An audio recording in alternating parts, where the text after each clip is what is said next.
Môre, dit is Woensdag. Ek hoop julle het 'n goeie nagrus gehad en dis middel van die week. Julle, dit is so wonderlik om die Here te aanbid as jy vroegoggend al wakker is, om outomaties net aan hom te dink en te weet hy het my deur hierdie nag gelei. Ag julle, dis wonderlik om so deur die genade van die Here te leef.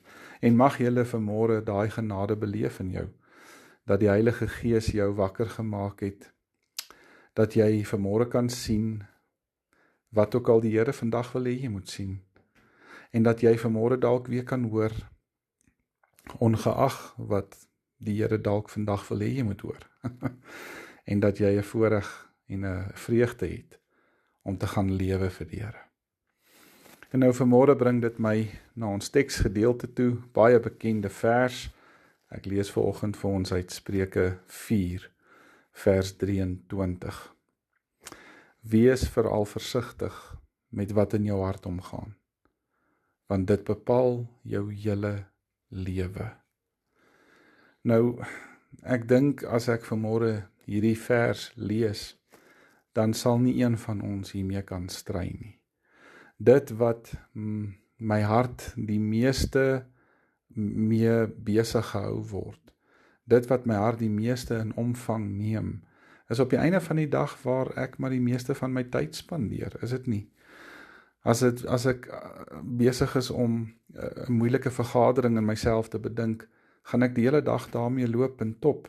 As ek dalk gister 'n lelike uitval met iemand gehad het, en dit vroeg vandag in my, gaan dit my hele dag omvat, want ek gaan die hele tyd dink aan hierdie slegte gesprek wat ek gehad het. Nou weet julle, dis net so dat die kenners sê vir ons dat as ek en jy meer as 25 keer iets herhalend gedoen het, dan is dit 'n groot kans dat dit vir ons 'n gewoonte gaan word. En wanneer iets dan 'n gewoonte is, dan hoef ons nie meer daaroor te dink nie.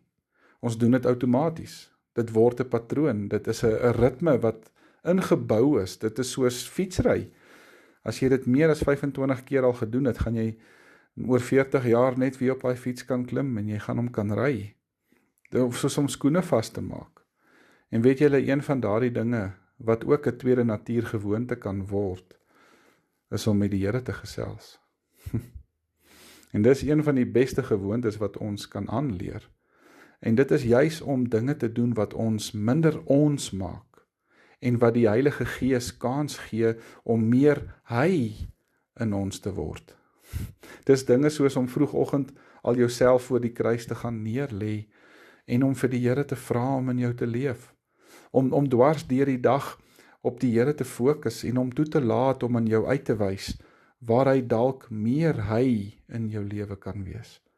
Of selfs vanaand as jy gaan slaap, om retrospeksie te gaan doen oor die kere vandag waar jy die Heilige Gees toegelaat het om jou te lei, en waar jy hom deur jou laat praat het. En hoe meer ons hierdie gewoonte kan oefen, hoe meer kom 'n mens agter, hoe ons menslike swakhede verdwyn, en hoe God meer word in ons.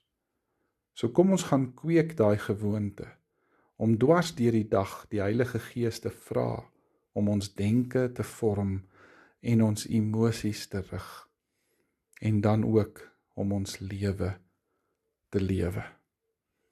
Kom ons maak die oë toe, dan bid ons saam. Here Jesus, ek wil amper sonder om te dink, gedurig aan U dink. Help my om dit te doen.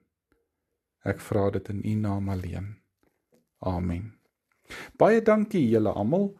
Ek hoop julle het 'n mooi en 'n geseënde dag verder. Môre praat ons weer. Totsiens.